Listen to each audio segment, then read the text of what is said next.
जय श्री राधे। अद्य आमरा हरिकथा प्रसंगे आलोचना करब श्री श्री बलरामजीर आविर्भाव प्रसंग। श्रीकृष्णेर आविर्भाव, श्रीमती राधारानीर आविर्भाव एवं श्री बलरामजीर आविर्भाव एगुली विशेष गोपनीय एवं अतीव कठिन। श्रीकृष्ण और बलराम स्थाने होच्छे प्राचीन काले मरीचि ताहार पुत्र कश्यप, सेई कश्यपई वसुदेव रूपे এই ধরাধামে আসেন। আর কশ্যপের এক পত্নী হইল অদিতি, আরেকজন হইলেন দিতি, আরেকজন হইলেন কদ্রু। এই অদিতি হইতেছে দেবকী আর কদ্রু হইতেছে রোহিণী মাতা।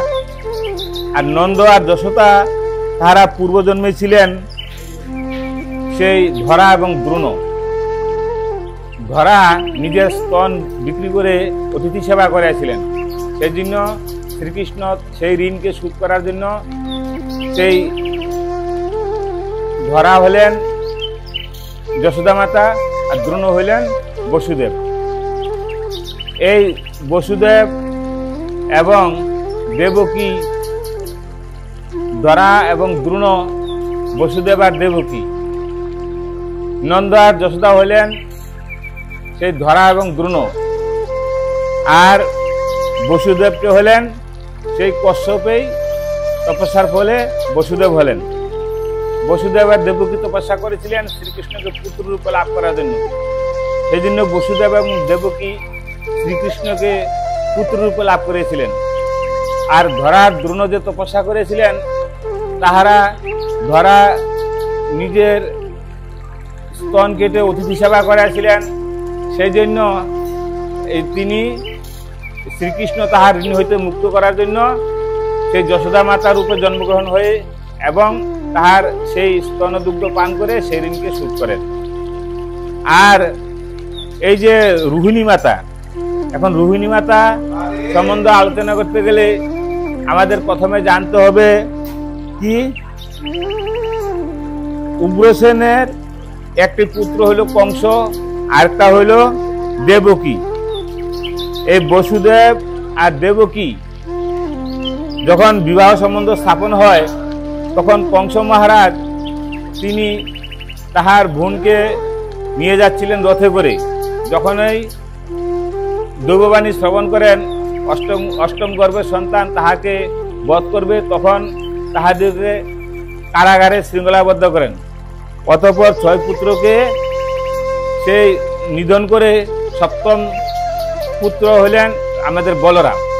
এই যে বলরাম, তিনি দেবকীর গর্ভে প্রথমে আগমন করেন, অতঃপর তিনি চলিয়া যান কোথায়? রোহিণীর গর্ভে স্থানান্তরিত করেন। কেন স্থানান্তরিত করেন? এই স্থানে কংসের অত্যাচার হইতে রক্ষা করার জন্য সেই যোগমায়ার প্রভাবে তাহাকে কোথায় নিয়ে যান? মথুরা হইতে স্থানান্তরিত করে নিয়ে যান গোকুলে। সেই জন্য বলরামের আরেক নাম শঙ্কর্ষণ, তিনি ছিলেন অতি শক্তিশালী, সেই জন্য বলরামের আরেক নাম হইল বলভদ্র। এখন আমাদের অনেকেরই বলরামের তত্ত্ব সম্বন্ধে নিয়ে কেহ বলেন বলরাম 5 দিনে প্রকটিত হয়েছেন, কাজেই কেহ বলে থাকেন শ্রীকৃষ্ণের 1 বৎসরের বড় বলরাম। এখন আমাদের গর্গ সংহিতা এবং শ্রীমদ্ ভাগবত এই যে বলেছেন, দুটোটাই সত্য।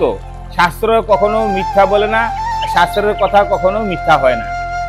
এখন এই যে গর্গাচার্য বলেছেন 5ম দিনে, তাহাও সত্য। আর ভাগবতে বলেছেন 1 বৎসরের বড়, তাহাও সত্য। তাহার প্রমাণ হইল এই, যখন দেবকীর গর্ভে বলরামের আবির্ভাব হয়, 5 দিন পূর্ব পর্যন্ত, কথাটা ভালো করে শোনো, যখন দেবকীর গর্ভে বলরাম আবির্ভূত হয়, প্রকটের 5 দিন পূর্ব পর্যন্ত দেবকীর গর্ভে ছিলেন। 5 দিনে তিনি রোহিণীর গর্ভে স্থানান্তরিত হন। এদিকে দেবকীর গর্ভস্রাব হয়েছে বলে ঘোষণা করেন। হ্যাঁ, সেই জন্য এই বলরাম হইল ওখানে 5 দিন পরে প্রকট হয়েছেন গোকুলে। সেই জন্য গর্গসংহিতায় যে বলেছেন 5 দিন তাহা সত্য, আর ভাগবতে যে 1 বছরের বলেছেন তাহা সত্য। কেন? তিনি 1 বছর পুরা হওয়ার 5 দিন পূর্ব পর্যন্ত দেবকীর গর্ভে ছিলেন। সেই জন্য বলরাম 1 বছর শ্রীকৃষ্ণের বড়। আবার 5 দিনে যে বলরাম প্রকট হয়েছেন তাহাও সত্য। আর গর্ভ দেবকীর গর্ভ হইতে রোহিণীর গর্ভে স্থাপন করেছেন, স্থানান্তরিত করেছেন। সেই জন্য তাহাকে বলেছেন রোহিণী নন্দন বলরাম নিত্যানন্দ। আর এদিকে কি হলেন? বলরাম যে শ্রীকৃষ্ণের বড় তাহাও সত্য। এখন বিশেষ প্রমাণগুলি আমরা এখানে শাস্ত্র অনুসারে বলা হচ্ছে। দেখো, এখানে আমাদের গর্গ সংহিতা বলছেন সন্নন্দু বালক কু অয়ং ন দৃশ্য যত সম কচিত কথং পঞ্চদিনাজাত স্তনে ব্রূহি মহামুনি। যখনই বললেন, নন্দরাজা বললেন, এই সুন্দর বালক কে? ইহার তুল্য তো পুত্রাপি দৃষ্ট হয় না তাহার মতো। হে মহামুনি, অর্থাৎ হে গর্গাচার্য, আপনি বলুন কি প্রকারে 5 দিনে এই পুত্র জন্মিল। হ্যাঁ, যখনই গর্গাচার্যকে একথা বললেন নন্দ বাবা যে কি প্রকারে 5 দিনে জন্ম হইল, তখন ব্যাসদেব বললেন, শ্রী ব্যাস উবাচ অহো ভাগ্যন্ত তে নন্দ শিশু শেষ সনাতন দেবকাং বসুদেবস্য জাতু অয়ং মথুরাপুরী কৃষ্ণের ছয়া তদুদরং প্রণীত রোহিণং শুভাম নন্দরাজ তয়া দৃশ্য দুর্লভ যোগিনামপি। অর্থাৎ, অহো নন্দ, তোমার কি সৌভাগ্য, এই শিশু সনাতন শেষ। ইনি মথুরাপুরে বসুদেব হইতে দেবকীর গর্ভে আবির্ভূত হইয়াছিলেন। তৎপরে শ্রীকৃষ্ণের ইচ্ছায় সেই বসুদেব দেবকীর উদর হইতে সৌভাগ্যবতী রোহিণীতে আনিত হইয়াছেন। হে নন্দরাজ, আজ যুগগণের দুর্লভ ভগবান তোমার দৃষ্টিপথে পতিত হইয়াছে। মহামুনি বেদব্যাস ও শ্রী নারদ তথা আগমন করিয়া শিশুরূপী শেষকে দর্শন করতে স্তুতি করিতে লাগিলেন। কাজেই এই যে বলা হলো তাহাও সত্য। আবার ব্রহ্মবৈবর্ত পুরাণে বলছেন, বর্ষাধিকু হি বয়সা কৃষ্ণাৎ শঙ্কর্ষণ স্বয়ং তত মুদাং বর্ধয়ন্ত চ দিনে দিনে। অর্থাৎ স্বয়ং শঙ্কর্ষণ শ্রীকৃষ্ণ হইতে বৎসরে 1 বছরের বড় ছিলেন। দেখো, ব্রহ্মবৈবর্ত পুরাণে বলছেন, এই কথাও সত্য। তাহারাই এইভাবে গোকুলের নন্দ ভবনে সকলে আনন্দে বর্ধন করতে করতে বর্ধিত হইতে লাগলেন। এই যে শ্রীমৎ ব্রহ্মবৈবর্ত পুরাণ এবং গর্গ সংহিতা। কাজেই বলরাম যে 5 দিনে অবতীর্ণ হয়েছেন তাহাও সত্য, আর বলরাম যে শ্রীকৃষ্ণের 1 বছরের বড় তাহাও সত্য। আবার বলা হচ্ছে দেবকীর গর্ভে সেই প্রকট হওয়ার 5 দিন পূর্ব পর্যন্ত ছিলেন। সেই জন্য বলেছেন 1 বছরের বড়। আর 5 দিনে রোহিণীর গর্ভে স্থানান্তরিত হয়ে প্রকটিত হয়েছেন, সেজন্য 5 দিনে তিনি প্রকটিত হয়েছেন তাহাও সত্য। এই যে এই স্থানে সেদিন ষষ্ঠী তিথি কেহ বলে, কেহ বলে পূর্ণিমা তিথি, কিন্তু বলরাম যে 1 বছরের বড় তাহা অতীব দৃঢ় সত্য। এখন বলরামের এখানে আলোচনা হচ্ছে তিথি নক্ষত্র অনুসারে। মাস হইল শ্রাবণ মাস, পক্ষ হইল শুক্লপক্ষ, তিথি হইল ষষ্ঠী, সময় হইল মধ্যাহ্ন সময়, নক্ষত্র হইল সাতী নক্ষত্র, লগ্ন হইল তুলা লগ্ন, পঞ্চ উগ্র গ্রহাবৃত, জন্ম 5 দিনে। গ্রাম পুরাতন গোকুল অর্থাৎ মহাবন। সেই সময় স্বর্গ হইতে দেবগণ পুষ্পবৃষ্টি হইতেছে। বলরামের আবির্ভাব কালে ব্যাসদেব, শ্রী দেবল, শ্রী দেবরাত, শ্রী বশিষ্ঠ, শ্রী বৃহস্পতি, শ্রী গর্গাচার্য ইত্যাদি সকলে উপস্থিত ছিলেন। মহামহা মুনি ঋষিগণ সেই সময় উপস্থিত ছিলেন। স্বর্গ হইতে দেবতাগণ পুষ্প বর্ষণ করেছেন। সেই আকাশে বাতাসে সুগন্ধ সুশীতল বসিতেছিল। তাহার পিতা হইল বসুদেব, মাতা হইল রোহিণী।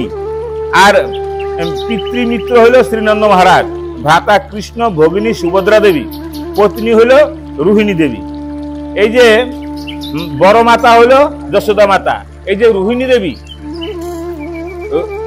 এবং আর রেবতী দেবী। বলরামের পত্নীর নাম কি? রেবতী দেবী। এখন রেবতী তত্ত্বটা একটু আলোচনা হচ্ছে। দেখো রেবতীটা কে? সর্যাতির পুত্র হইল আনর্ত, তাহার পুত্রের নাম হইল রেবত, তাহার পুত্রের নাম হইল ককোদমী। এই ককোদমীর কন্যা হইলে রেবতী। একদা কন্যা যখন রেবতী যখন বড় হয়, তখন পিতা ককোদমী তিনি সেই কন্যাকে বিবাহ দেওয়ার জন্য পতি খুঁজে বেড়াচ্ছেন। কোথাও না পেয়ে তিনি চলে গেলেন সেই ব্রহ্মলোকে। ব্রহ্মলোকে ব্রহ্মার তো অনেক আয়ু জানেন, সেখানে দেখছেন অপ্সরাগণ নৃত্য করছেন। মাত্র এক মুহূর্ত ছিলেন। সেই এক মুহূর্তের মধ্যে, সেই সময়ের এক মুহূর্তের সময় কি হলো? এক বলার সঙ্গে সঙ্গে বলা হয় এক মুহূর্ত। এক মুহূর্তে সপ্তবিংশতি চতুর্যুগ, এতখানি সময় অতিবাহিত হয়ে গেল। তখন ব্রহ্মা বললেন, তুমি এখানে কেন এসেছো? তখন ককোদমী বললেন যে আমার কন্যা হইল রেবতী, তাহাকে কোথায় কোথায় খুঁজে পাচ্ছি না, তাহাকে কোথায় দিব? বলছে তুমি যাহা মনে মনে ভাবছো, তাহার ছেলে পিলে নাতিপুতি সব উপরে চলে গেছে। তবে এখন সেই বলরাম অবতীর্ণ হয়েছেন, তুমি যাও সেখানে গিয়া তাহার নিকটে কন্যা প্রদান করো। তখন তিনি ককোদমী এসে সেই কন্যাকে রেবতীকে বলরামের হস্তে অর্পণ করে তখন তিনি স্বর্গে চলে গেলেন। এই যে রেবতী এবং বলরাম, সে বিরাট সুন্দর মন্দির ব্রজের যমুনা নদীর পূর্ব তীরে বলদেব নামক স্থানে অবস্থিত। এই হলো বলরাম জিউর আবির্ভাব প্রসঙ্গ। জয় শ্রী রাধে।